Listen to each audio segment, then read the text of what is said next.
Stress and coping. Stress is the number one reason most college students and others identify as their reasoning for not being well. If you want to be well, you have to get past the stress by coping.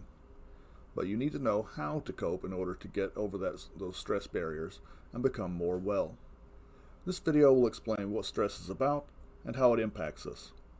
Later, we'll describe the many good and bad coping strategies that you could use to get through the tough times. It is said that college student anxiety and stress is becoming an epidemic. Psychologists suggest that students feel anxious for a number of reasons, but one of the most important reasons why college students are experiencing more anxiety now than ever before is that they haven't got enough coping strategies for dealing with adversity.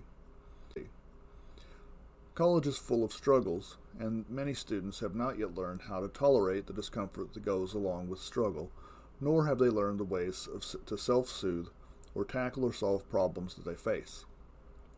Many have only been taught that discomfort and adversity is something to be avoided, and parents or teachers have gone to great lengths to pave the way for students in the past so they never had to struggle or deal with uncomfortable situations.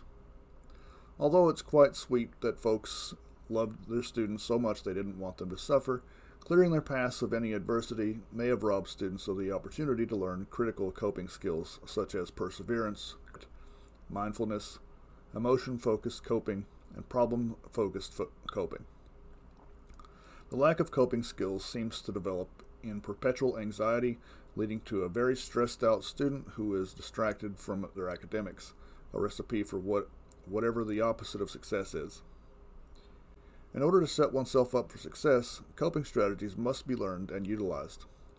Research is clear that if you believe that you have coping strategies that will help you in times of adversity, the stress you feel will be dissipated. Not being able to cope hurts more than just your academics. Every single time a stress is triggered for any reason, whether small or large, the body reacts as though it is under attack, releasing chemicals into your bloodstream that can mobilize you to deal with problems, but also that can harm your body and mind over time. If you're stressed often, these chemicals wear down your body's ability to fight off illnesses, trigger a breakdown of your emotional bodily functions, and can cause potentially serious mental changes, abnormal thinking, emotions, and behaviors that can undermine your success. If you don't cope, or if you don't cope well with which is the only way to stop your body's reaction to stress, it will take its toll, leading to minor or even serious or even life-threatening physical or mental health problems. Physically, stress is a cause of over 150 medical conditions, some minor and some serious. The physical outcomes can be anything from weakened immune systems, such as people pick up colds and stomach viruses more easily, to get more serious illnesses like cancer and heart disease. Mentally, the outcomes range from anxiety and depression to burnout to eating disorders to schizophrenia and so on. Research shows that in a regular semester between weeks 10 and 12 of the semester, college students tend to be under the greatest amount of stress. Research also shows that during weeks 10 to 12, students are most likely to get sick or have mental health problems. You have a few weeks to intervene with yourself. Develop understanding of what triggers your stress right now, and test your coping strategies for managing the stress that you experience. In this course, we'll start small, focusing on ways you can deal with your everyday kinds of stressors. But if your stressors are beyond the everyday type, or if they are ones you can't seem to get a handle on, it's critical that you seek a mental health professional to learn more sophisticated strategies so you don't end up in really bad shape. In week 12 and beyond, students tend to experience burnout and more serious health problems. They've been trying to cope with stress for a long time, but the stress is piling up and it depletes their mental and physical resources that they have left to deal with it. They become exhausted, unfocused, and unmotivated. In other words, the body and mind have nothing left to give after a while. The outcome is fatigue, apathy, lack of motivation, and cynicism or detachment. How can you stop this from happening? As stated earlier, you can identify your stress triggers and then stop them with coping before the stressors pile up. Coping is the key. What about beyond the length of the semester? What if someone has a stressor that goes on and on? Research shows that the most serious effects of our physical health and mental health occur when stressors are chronic, i.e., they don't end. Coping is absolutely critical in this case, or you can find yourself to be really sick. Take a close look at how you're coping, and if it isn't working, try something else. But don't be afraid to ask for help if you can't figure out how to do it on your own. Everyday stress can come from many sources. Change. Any type of change is stressful, and everything about first semester college life is different, so it creates a lot of stress. It's important to note that perspective is important when it comes to change. The discomfort that comes along with change isn't pleasant, but change is often a sign of learning and growing.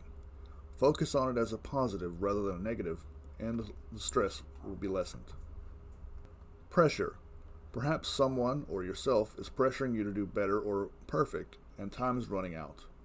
Maybe the pressure is in the form of performance pressure, such as someone is pressuring you to succeed, or the form of time pressure, such as an assignment that is due and there's not enough time to do it well, or in the form of getting pressure to be a certain kind of person, like your mom wants you to be a doctor even though you don't like blood.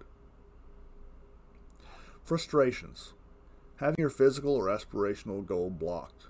For example, the washing machines are full, the road is blocked, the class you want to take is full, the teacher won't let you do the paper on the topic you prefer, your car broke down, and so on. Internal conflicts. Cases where you're wrestling with yourself about what you feel or what to do. Examples include both loving and hating an object or situation at the same time, or having to choose between two great or awful options. Interpersonal conflict or loneliness. That's pretty self-explanatory. Daily hassles. Examples include not being able to find keys, or perhaps you can't find one of the shoes to the pair that you want to wear today. Drink spills on you or at work, you run out of toothpaste or toilet paper, or you left your ID in your room and you needed to eat lunch. It's easy to assume the kinds of stress that come with these sources is not a big deal, but even the everyday stressors can add up to lead to risks for mental and physical health. Basic coping strategies may be enough to help you get through these. There are also much more significant types of stressors like financial pressure, sick loved ones, trauma, food insecurity, and so on, that can amp up levels of stress that you're feeling. These can lead to levels of stress that can't be managed without professional help in some cases. You can try basic coping strategies for these, but you may need to seek help from counseling and health services in these cases. Here are some healthy tips to help you cope. Move your body. Regular aerobic exercise like running activates a response that helps your body cope with emotional stress. Meditate. Meditation and deep breathing exercises can help you decrease blood pressure and improve symptoms of anxiety and depression. Take a time out. Stepping away from distractions such as social media and texting may be stressful at first, but with practice, it can help you relax. Do one thing at a time. If you feel overwhelmed with multitasking, try tackling one challenge at a time. Get support. If you're stressed, ask for help from your family, friends, or a professional such as a doctor or counselor. Relax during a test. If you experience stress during a test, you may feel your mind go blank. This happens because norepinephrine, a stress hormone, may temporarily disrupt brain circuits that are used to recall memories. If you experience your mind going blank, pause for a moment, take a deep breath, and try to relax to help the hormone surge ease off. Where do you go to get help when these coping strategies aren't working for you? Actually, you should call the MSU Counseling and Health Services before you go anywhere. In most cases, you'll get a telehealth appointment, which is set up unless the medical determination is made that you need to go in person. MSU's Counseling and Health Services is a full-service primary care clinic devoted to providing MSU campus community with medical and mental health care without leaving campus. The services are provided through the partnership with St. Clair Medical Center, and all billing or bill negotiations is done by St. Clair. Health clinic services include preventative care, allergy treatments, immunizations, treatment of illness, physicals, and many other medical needs. MSU's Counseling Center provides mental health and substance abuse counseling as well as emergency and crisis options to our students. MSU4U provides relevant awareness and support that fosters an integrated community of caring and enhanced well-being in order to reduce the stigma and prevent suicide at Morehead State University. MSU4U offers 24/7 access to resources such as online mental health screenings for depression and anxiety and skill-building tools to help you manage stress and academic life.